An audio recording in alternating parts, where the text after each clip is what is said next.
My channel quick learning with ease. और guys, सबसे पहले बहुत बहुत थैंक्स जो आपने मुझे फीडबैक दिया कि मुझे इस टॉपिक के ऊपर वीडियो बनानी चाहिए। अगर आप मेरे चैनल पे नए हैं तो चैनल को सब्सक्राइब कर सकते हैं। गाइस, आज मैं आपको इस वीडियो में बताने वाली हूँ कि अगर आप सीटेट 2023 की प्रिपरेशन कर रहे हैं तो आप उसे किस तरह से प्रिपेयर कर सकते हैं और बहुत कम टाइम में आप अच्छे मार्क्स गेन कर सकते हैं। ठीक है। और गाइस, अगर इसी तरह की वीडियोस आप चाहते हैं तो आप मुझे फीडबैक दे सकते हैं कि आप लोग किस टॉपिक पे वीडियो चाहते हैं। अगर मैं आपकी हेल्प कर पाऊँगी तो मैं ज़रूर उन टॉपिक्स पे वीडियो बनाऊँगी।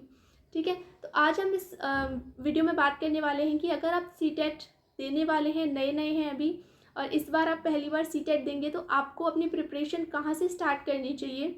क्या आपको कोचिंग लेनी चाहिए, क्या आपको कोई नोट्स लेने चाहिए, बुक्स खरीदनी चाहिए या नहीं, मैं आपको ये सब क्लियर करूँगी। गाइज, मैंने अपना सीटेट 2021 में दिया था फर्स्ट टाइम, लॉकडाउन के तुरंत बाद। और मैंने अपनी प्रिपरेशन 2 मंथ्स में की थी क्योंकि मेरे उससे पहले बीएड फर्स्ट ईयर के एग्ज़ाम चल रहे थे। मैंने इस बार भी सीटेट दिया था क्योंकि मेरा जो फर्स्ट सीटेट था वो मैंने फर्स्ट ईयर में कंप्लीट किया था। तो मैंने एज सच ये सोचा कि पूरी कंप्लीट होने के बाद बीएड मेरे को दोबारा देना चाहिए, तो मैंने उसके लिए इस बार भी सीटेट दिया था।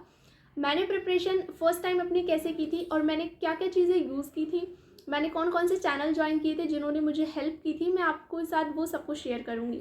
तो गाइस, सबसे पहले मैं आपको बता दूँ, सीटेट पेपर 1 पेपर 2 अगर आप दोनों दे रहे हैं तो देखिए, पेपर 1 के लिए और पेपर 2 के लिए जो आपकी सीडीपी है, मैथ्स है, इंग्लिश है और हिंदी है, ये एज सच सिमिलर ही हैं। ठीक है। सीडीपी की अगर मैं आपको बताऊं तो सीडीपी की मैंने हिमांशी मैम की वीडियोस देखी थी और मैंने उसके प्रॉपर नोट्स बनाए थे।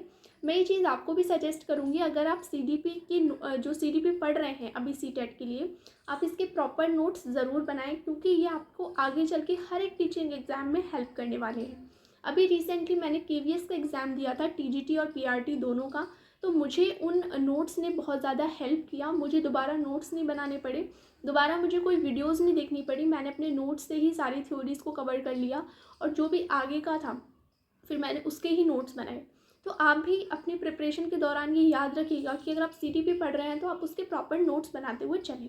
ठीक है। मैं आपको अगर अपनी नोट्स दिखाऊं तो मैंने कुछ इस तरह से अपने नोट्स प्रिपेयर किए थे। आपको दिख रहा होगा या नहीं पता नहीं, लेकिन मैंने इस तरह से अपने प्रॉपर नोट्स बनाए हैं। और मेरे पास सीडीपी के अगर मैं आपको बताऊं तो टोटल इतने नोट्स हैं अभी तक। मैंने जो अभी केवीएस की प्रिपरेशन की, तो अभी जब तक तो ये 2 कॉपीज़ ही थी, लेकिन अब ये इतना और हो गया है। तो सीडीपी के नोट्स आप ज़रूर प्रिपेयर करें। ठीक है। और हिमांशी मैम के चैनल से मैंने आपको प्लेलिस्ट बता दी है। अब मैंने ये वाली प्लेलिस्ट देखी थी और मुझे इसने बहुत हेल्प किया था, प्लस मैंने मैम की मैराथन सेशंस देखे थे। तो सीटीपी का तो यही हो गया। नेक्स्ट हम बात कर लेते हैं मैथ्स की। तो मैथ्स के लिए गई सबसे पहले मैं आपको सजेस्ट करूँगी कि आप लोग 6th 7th 8th क्लास की या थर्ड फोर्थ, मतलब थर्ड फोर्थ फर्स्ट पेपर के लिए थर्ड फोर्थ 5th क्लास की मैथ्स को ज़रूर सॉल्व करो, एनसीईआरटी को। प्लस अगर मैं कोई चैनल बताऊं तो मैंने आयुष सर अड्डा 247 का ही चैनल है, मैंने इसको ज्वाइन किया था। फ्री इनकी वीडियोस हैं, मैंने टॉपिक वाइज देखी थी, आप भी टॉपिक वाइज देख सकते हो, लाइक फ्रैक्शन या फिर प्रॉफिट लॉस। ठीक है। इनकी प्लेलिस्ट भी बनी हुई हैं तो आप उन्हें देख सकते हो। लेकिन अगर आप एनसीईआरटी सॉल्व कर रहे हो तो वो सबसे ज़्यादा बेटर ऑप्शन है कि आप थर्ड फोर्थ 5th क्लास की एनसीईआरटी ज़रूर सॉल्व करो। अगर आप पेपर 1 दे रहे हो, अगर आप पेपर 2 दे रहे हो तो आप 6th 7th 8th क्लास की एनसीईआरटी ज़रूर सॉल्व करो। मैं आपको दिखा देती हूँ, जैसे कि अगर आप दे रहे हो तो मेरे पास ये आर.डी. शर्मा की बुक है। ठीक है। मैंने थर्ड फोर्थ 5th की तो नहीं पढ़ी थी, मैंने डायरेक्ट 6th क्लास की ये बुक पढ़ी थी और इसमें मेरे third fourth 5th easily clear हो गए थे। ठीक है। तो मैंने ऐसा नहीं है कि थर्ड क्लास की अलग से पढ़ी, फोर्थ क्लास की अलग से पढ़ी, ऐसा मैंने नहीं किया। मैंने 6th क्लास की ये पूरी बुक पढ़ ली थी तो मेरी वो तीनों क्लास यहाँ से कवर हो गई थी। इसके बाद मैंने 7th 8th क्लास की 2 करी तो मेरा 8 तक का बेस क्लियर हो गया। अगर आप इतना कर लेते हो तो आपकी मैथ की प्रिपरेशन बहुत अच्छी हो जाएगी और बहुत अच्छे मार्क्स आ जाएंगे आपके। ठीक है। और मैथ्स की पेडागोगी के लिए आप सचिन सर की वीडियोस देख सकते हो। सचिन सर ने मैराथन सेशन दे रखे हैं, वो आप देख सकते हो, वो बहुत ज़्यादा हेल्पफुल है, वहाँ से आपकी पेडागोगी क्लियर हो जाएगी। नेक्स्ट मैं आपको बता दूँ हिंदी इंग्लिश के लिए, तो हिंदी इंग्लिश में 15 मार्क्स की पेडागोगी आती है और 15 मार्क्स का सब्जेक्ट आता है। पेडागोगी के लिए मैं आपको सजेस्ट करूँगी हिमांशी मैम की वीडियोस, प्लस आप देख सकते हैं शिल्पी द्विवेदी मैम की वीडियोस। उनका चैनल मैंने आपको यहाँ पे बता दिया है, आप इनसे देख सकते हैं। इन्होंने काफ़ी अच्छी वीडियोस बना रखी है, मैंने अपने टाइम में देखी थी तो मुझे बहुत हेल्प मिली थी। ठीक है, तो आप इस चैनल को देख सकते हो जाके और वीडियोज़ आप देख सकते हो। नेक्स्ट हम बात कर लेते हैं ईवीएस की, जो कि सीटेट पेपर 1 में आती है। तो देखिए गाइस, पेपर 1 सॉरी ईवीएस जितनी अब इजी दिखती थी अब उतनी इजी रही नहीं है, क्योंकि अभी ऑनलाइन 2 पेपर हो चुके हैं। क्योंकि सीटेट का जो सिलेबस है वो काफ़ी लिमिटेड है, तो क्वेश्चन पलटते तो नहीं है, रहते तो सेम ही हैं, लेकिन उनका क्या है वे चेंज हो जाता है। जैसे अब इस बार चेंज हो गया, जब मैंने 2021 में एग्ज़ाम दिया था तब बहुत सीधे क्वेश्चन थे कि कौन 15 घंटे सोता है, कौन झुंड से अलग हो जाता है, इस तरह से। तो हम सिंपल आंसर कर पा रहे थे, हाथी और स्लॉथ, इस तरह से। लेकिन अभी जब मैंने एग्ज़ाम दिया 2022 में, तो मैंने देखा वहाँ स्टेटमेंट वाइज क्वेश्चन पूछे गए थे। ठीक है, स्टेटमेंट वाइज क्वेश्चन में क्या होता है कि हम 2 चीज़ों को एलिमिनेट कर लेते हैं, लेकिन कहीं ना कहीं हम एक आध चीज़ में फंस जाते हैं और हमारा क्वेश्चन गलत हो जाता है। तो अब आपको चैप्टर्स क्या करने हैं, सिर्फ ऊपर ऊपर से रीड नहीं करने हैं, आपको ये तक पता होना चाहिए कि इस चैप्टर में ये बात कही गई थी और किसने कही थी और क्या क्या बातें नहीं कही थी, आपको ये सब पता होना चाहिए। मैं आपको केवीएस का बता दूं, केवीएस में जो ईवीएस आई थी वो 3rd 4th 5th क्लास से पूछी गई है, लेकिन वो इतनी घुमा के पूछी गई है कि मतलब समझ नहीं आ रहा था कि ये मतलब 2 चीज़ों को हम एलिमिनेट कर पा रहे थे, लेकिन 2 चीज़ों में हम बहुत ज़्यादा फंस जा रहे थे कि ऐसा होगा या नहीं होगा। जैसे मैं आपको बता दूं, सुनीता विलियम चैप्टर है, क्लास 5th का चैप्टर है ईवीएस का, उससे क्वेश्चन आए थे। तो वहाँ ये क्वेश्चन पूछा, 4 स्टेटमेंट दिए गए थे और ये पूछा गया था कि सुनीता विलियम ने कौन कौन सी बातें कही थी इस चैप्टर में। तो कहीं ना कहीं मेरे को 2 बातें तो पता थी कि ये बातें कही हैं। ठीक है, तीसरी बात को भी मैं एक बार को सोच सकती थी कि हाँ इन्होंने कही होगी, लेकिन मैं 4th बात पे इतनी ज़्यादा घूम गई कि ये बात कही या नहीं कही। और मैं सच बताऊँ, मेरे को मतलब उन्होंने चारों ही बात कही थी, लेकिन हर कोई इसी तरह मतलब अटक जाता है। और अब सीटेट भी कहीं ना कहीं यही चीज़ अपनाएगा कि वो आपको स्टेटमेंट दिया करेगा और आपसे पूछा करेगा। तो आपको अपनी ईवीएस क्या है उस तरह से तैयार करनी है जिससे कि आप हर क्वेश्चन को ईजिली रिप्लाई कर पाओ। तो आपको 3rd 4th 5th क्लास की जो ईवीएस है वो काफ़ी डीप तरीके से पढ़नी है। प्लस आप सचिन सर की मैराथन्स देख सकते हो, तो वहाँ से आपकी और अच्छे से ईवीएस क्लियर हो जाएगी। ठीक है, और अगर आप सीटेट पेपर 2 में मैथ साइंस है आपके पास, मेरे पास मैथ साइंस था, ठीक है, तो साइंस के लिए आप 6th 7th 8th क्लास की एनसीईआरटीज़ पढ़िए।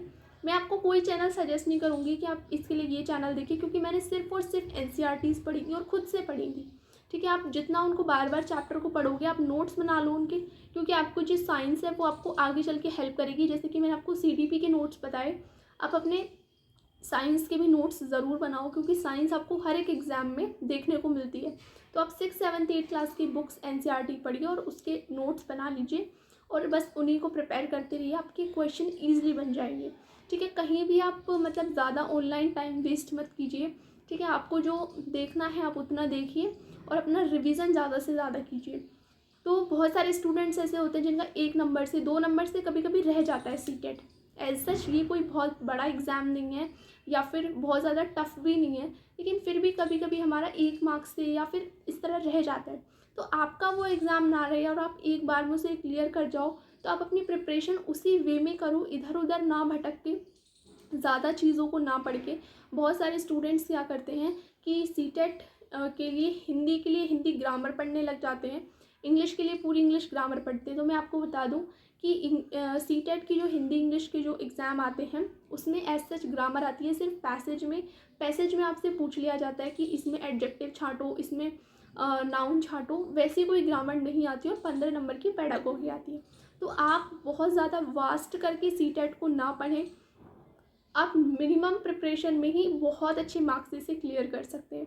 ठीक है, मैंने आपको चैनल भी बता दिए कि आप कौन कौन से चैनल से पढ़ सकते हो। ठीक है, और आपको कोचिंग लेने की, कोई बुक लेने की बिल्कुल ज़रूरत नहीं है। मैं आपको बुक बता देती हूँ।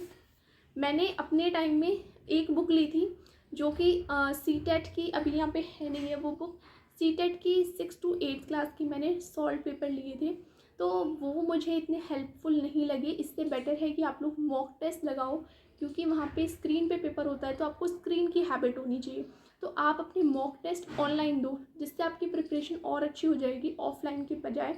ऑफलाइन भी आप दे सकते हो, जैसे बुक में आप टिक लगा सकते हो एग्ज़ाम टाइमर लगा के, लेकिन आप ऑनलाइन दोगे तो आपको और ज़्यादा हेल्प रहेगी।